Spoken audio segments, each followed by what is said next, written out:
My grandfather once told me of the age of Augustus, the emperor who found Rome a city of brick and left it one of marble. Guided by his virtue and prudence, Augustus's empire reached new bounds, a vast constellation of cities spanning the Mediterranean and beyond. Its prosperity and happiness were the envy of an otherwise bitter, cruel world. 7 decades, 10 emperors and countless civil wars later, that golden age is a distant memory. Marred by corruption, the constellation that once lit the world is now little more than a faint and fraudulent zodiac. Yet there are those among us who still believe in Rome. In my youth, I followed my father's and grandfather's footsteps into the legions. 20 years later, I am Marcus Ulpius Traianus, commander of the 7th Legion and a veteran of Emperor Domitian's northern wars. The aristocrats of the Senate despise Domitian for his unwillingness to bend to their whims, but he treats his legions well. Now, he calls on us to quash the rebellion of one Saturninus, a provincial governor styling himself emperor. A lifelong military man, I know all too well that soldiers' blood is the currency of rich men's power plays. But when Rome calls, I must go. I will march north to see that this civil war ends before it has even begun. Treachery and madness threaten Rome. Can I count on you to save her, Trajan? These lands are awash with rebel scum. Clean them out and rally the nearby legions to crush this traitor!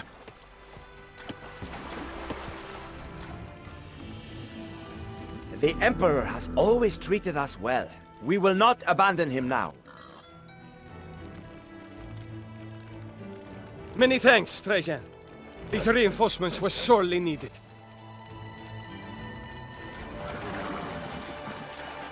Our Emperor needs us. Pack your things and march on the double. Well done. I see that you are a man to be counted upon, Trajan.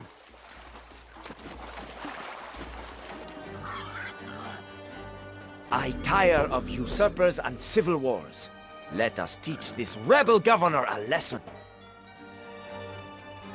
With these forces behind me, and you, of course, we shall be invincible!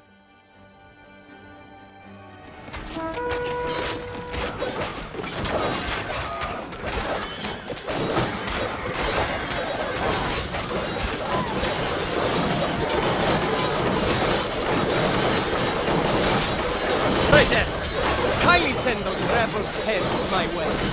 I shall use them to decorate my camp.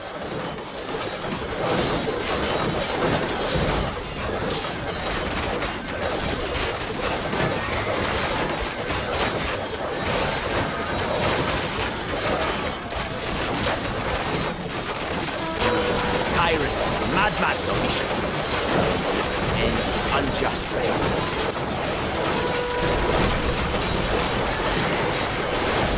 The rebels are crushed. Now the traitor, Saturninus, will be forced to surrender. We Romans say that fortune favors the bold, but how does it decide between two valiant men? The question puzzled me as my men dragged Saturninus before our merciless emperor. I wonder what his last thoughts were. Did he regret not anticipating that my legions would reach the front in time? Did he curse fortune for the unprecedented January thaw that prevented his German allies from crossing the Rhine? It matters not. The answer died with him. But our emperor's anger endured. From the day of his coronation, Domitian had been a firm and bold ruler. but the Senate despised this friend of the legionary and the commoner. When Domitian's latent paranoia began to consume him, his wrath engulfed the Empire like a raging wildfire. Countless arrests followed in the wake of the war. Senators who had opposed him were executed like common criminals. When the court could bear it no more, the Emperor was assassinated.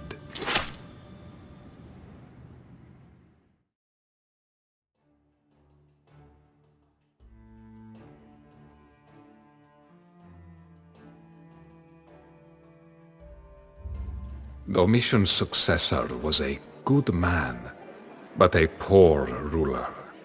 Nevertheless, he shared my loyalty to Rome and sought to reverse the damage that Domitian's folly had done. With no sons to pass the mantle to, Emperor Nerva named me as his heir before striding on into the afterlife after 2 short years on the throne. The immense honor of steering the might of Rome is matched only by the weight of its responsibility. I am a general, not a senator. My mind is built for the straightforwardness of the battlefield, not the intricacies of politics. I can, and I must, learn to be a politician, but in the meanwhile, I should play to my strengths. The divided Roman people need a common enemy, and I will give them that. North of the Danube lies Dacia, a barbarous kingdom, but one also rich in gold and silver. Its wily king Decabellus once played Domitian for a fool, negotiating an unfavorable treaty that tarnished Roman imperial repute. My loyal cousin, Hadrian, will join me on this campaign and learn from my example. I will unite the Roman people, take vengeance on a haughty foe, and enrich our struggling economy all in one fell swoop. Emperor! I will hold the line in the east, but you must rob the enemy's will to fight before I am overwhelmed. Keep our armies supplied with loot, and my technicians will improve our weaponry.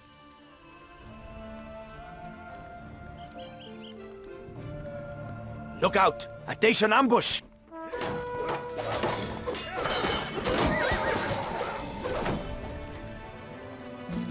I have received my share of the loot. We will put it towards the war effort.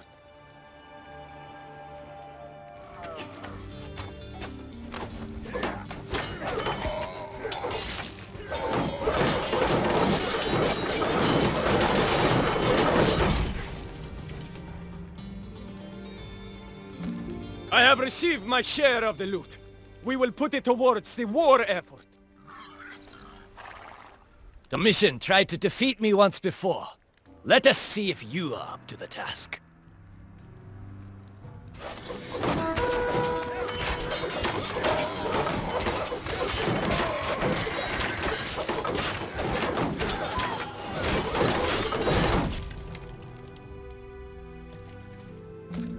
We can use these buildings to train more soldiers! With these ships, we can send men to assist our allies!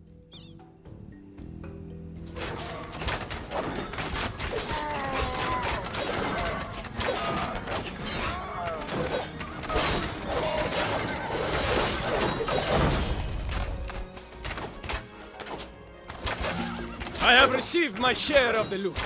We will put it towards the war effort. So, Romans are still the pillagers that they have always been.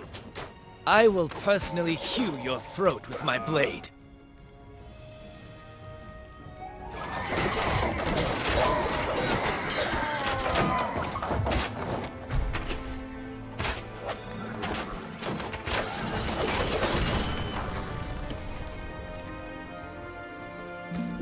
We can use these buildings to train more soldiers! I have ignored the Western Front for too long. Prepare to face my wrath, Trajan! The river crossing is ours! Soon, the Dacian fortress will be as well! You covet my gold, I see. But you shall never find it. Hold the fortress with your lives and cover my retreat.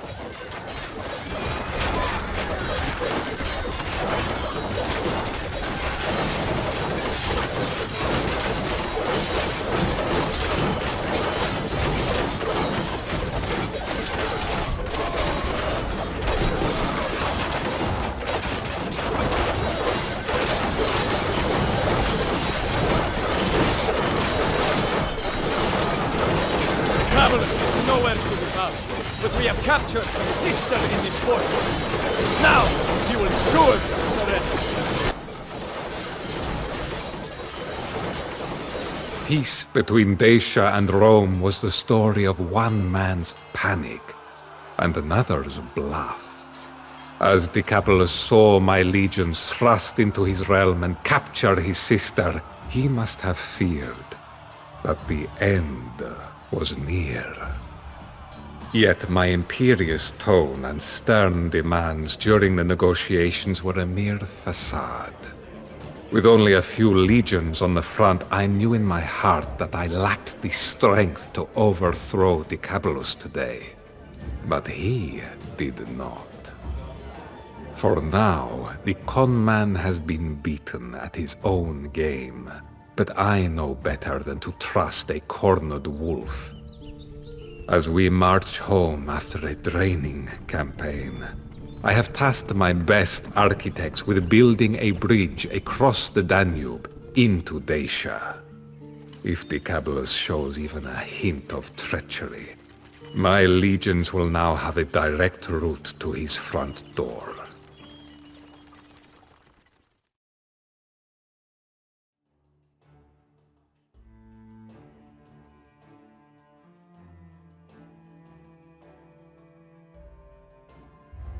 A tiger does not change its stripes. No sooner was I home than the Dacian king began to plot against me, his rightful overlord. I bided my time, preparing my forces and learning the other side of rulership. Being a friend to the Senate and the people of Rome.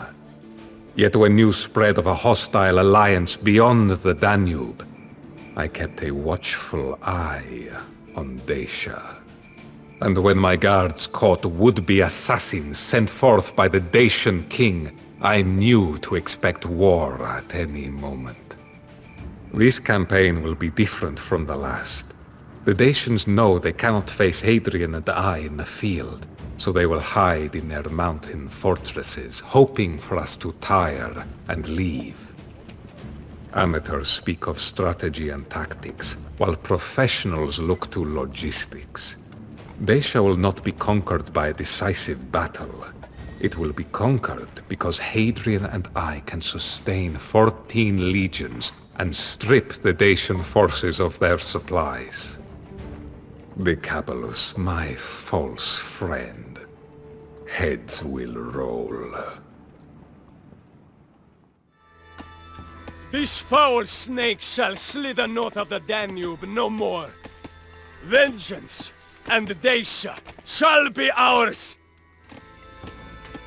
The Dacian fortress is formidable, but the aqueducts supplying it are not. Shall we parch our enemies a little? Decapulus' treasure is the stuff of legend.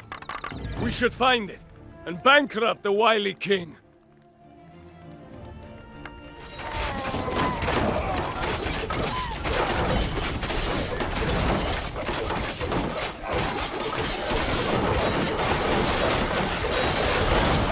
My army approaches from the north. Surrender now, or meet your doom, Romans.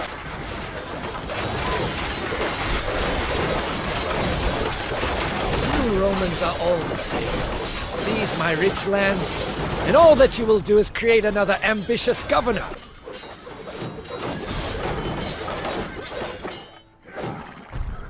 The Romans are trying to cut our water supply. Stop them.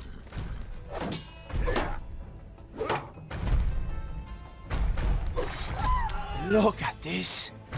Never before have I gazed on such gold, silver, and gems. My vast treasure trove is lost. Curse you, Romans.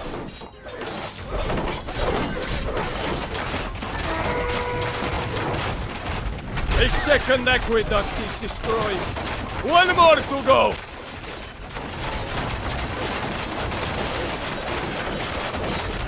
Alas, without water, days are numbered. Live to run, and run to live. I must escape the city before the legions take me to Rome in chains.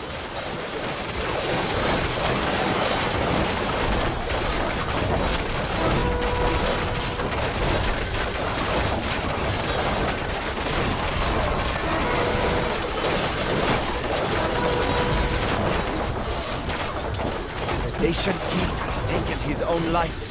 His head will be paraded during your triumph in Rome.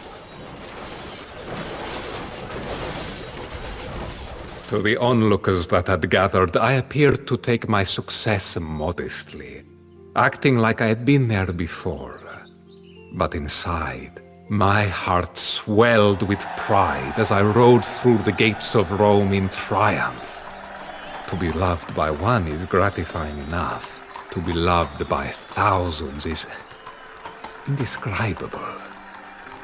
The mob roared as Decabulus's head was thrown to the dogs, commencing over 100 days of celebratory festivals and gladiatorial games. Senators greeted me with awe and respect that I knew for once to be genuine. Men of all ranks chanted my name. The vast Dacian treasure and its plentiful gold mines will offer riches beyond Rome's wildest dreams.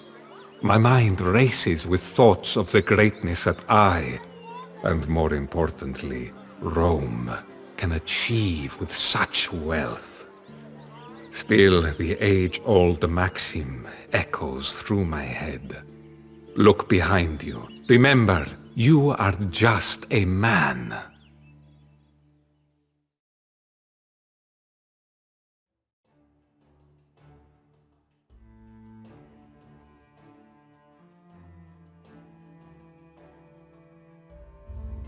Many past emperors buckled under the weight of ruling such a large empire because they tried to micromanage it all. From them I have learned a crucial lesson. In Rome, to govern is to delegate. Fortitude, ambition, and resolve paved the road to the imperial palace, but it is honor, diligence, and respect that keeps one there. My people respect and care for me, because I do the same for them. Yet above all, I hold the virtue and dignity of Rome herself most dear. Her prestige grew once more when I incorporated Nabatea as her newest province, but recently came under attack from a predictable direction.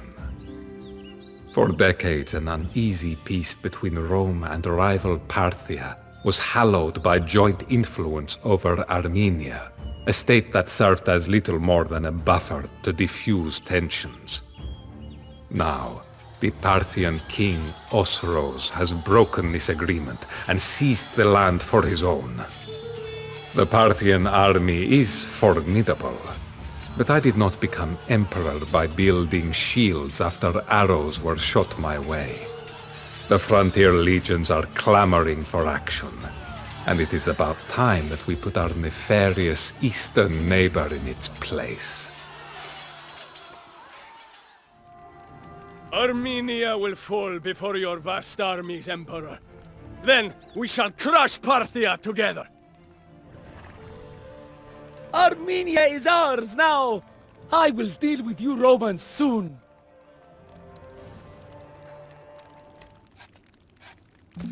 We must be cautious.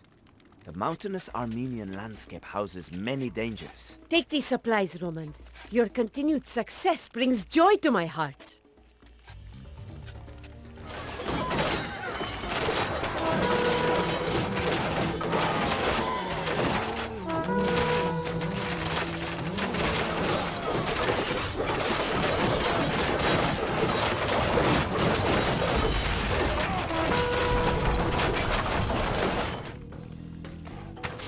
We are not the first to tread this path. I once heard of a Greek who walked the opposite way 5 centuries ago, but I cannot recall his name.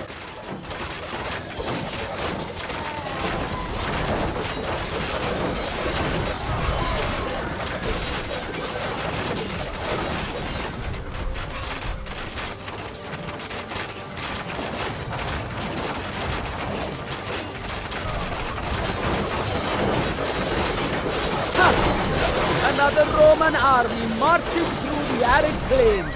We know well what to do with that.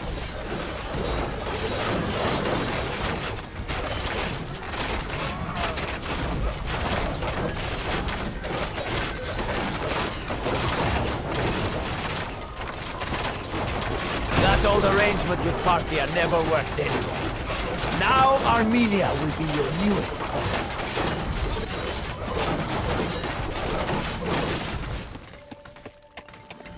Enough! You Romans bleed our poor realm dry. The Parthians will treat us better. Faithless allies! Emperor, help me teach them a lesson.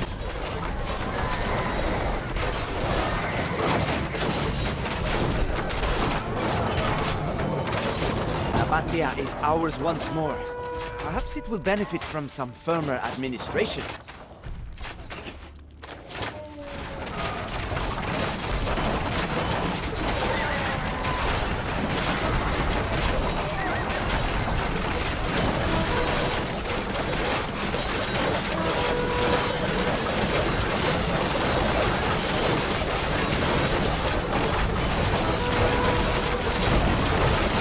Want the citadel so dearly, you may just wait to not have many more.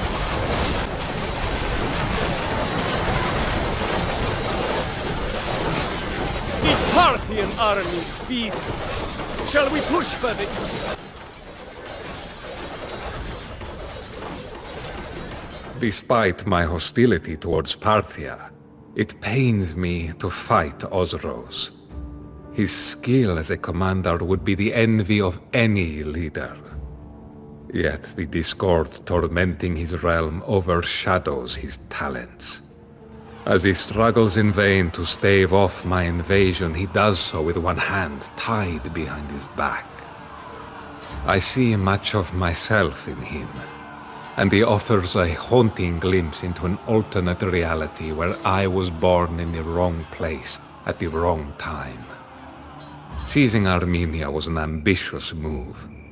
One could argue that it was an overstep. But did I not do the same from another point of view when I took Dacia and Nabatea? I am no warmonger, and I have never loved it. But I cannot lie. On the battlefield, the anxieties of governance fade into the shadows as the simplicities of present survival come to the fore. Life just makes sense out here. And that is a notion that terrifies me. Am I a hero or a monster? A genius or a madman? Sometimes the sole difference is success.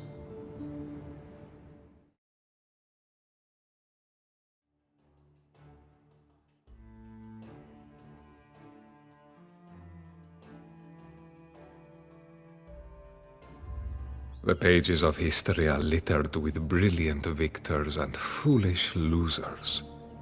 But foolish victors and brilliant losers are in much more exclusive company. I am not so arrogant as to call myself brilliant. Others can do that for me if they deem it just. But I am no fool, and my instincts have been sharpened by decades of fighting. When a shark smells blood in the water, it attacks mercilessly.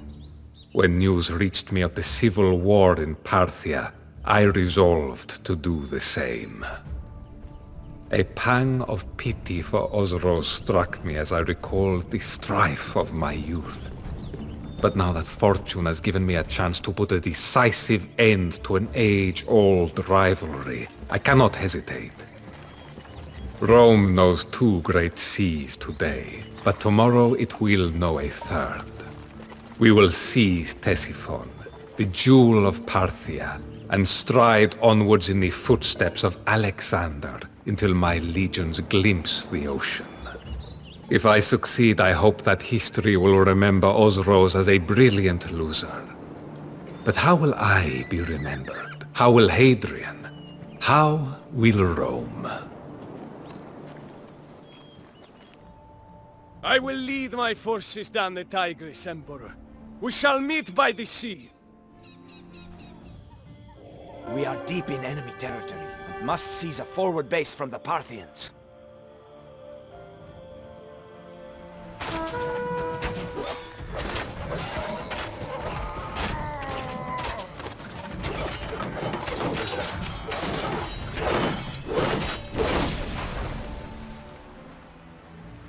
This Parthian town is ours. We can set up camp here, but we will have to seize more towns to access more types of weaponry.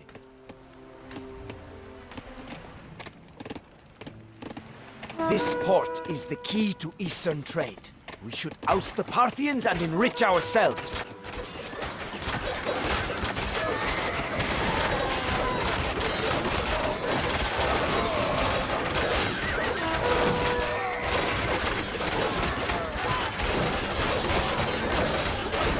Let us see how the Parthians fare against my new auxiliary bowmen.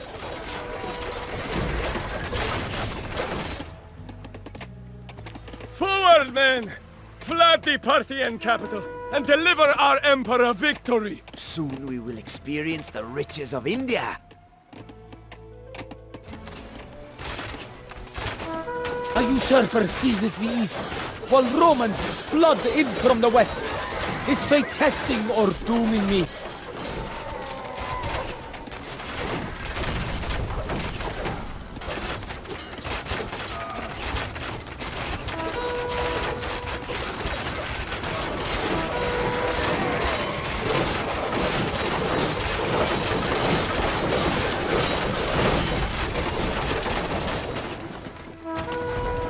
I shall show you barbarians of the West what magnificent culture truly is.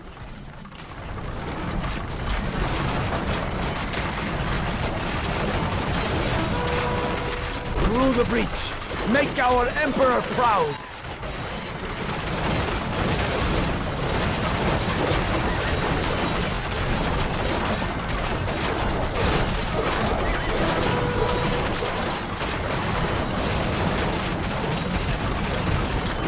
Feel the power of the Parthian shot!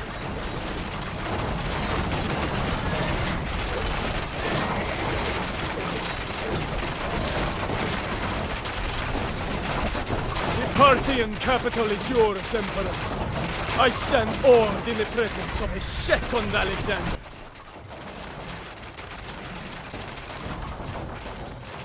Someday, parents will tell children of the age of Trajan, the emperor who found Rome a city of marble and left it one of gold.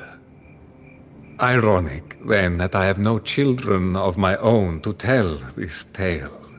I have a loving wife, but in truth, Rome herself has always been the love of my life. Perhaps the gods, in their infinite wisdom, deemed the care of children too much for a man who chose an entire empire as his family. Perhaps, as I lie on my deathbed, they are indirectly showing me the way. For years, Rome suffered under the yoke of cruel emperors, with no merit other than their bloodline.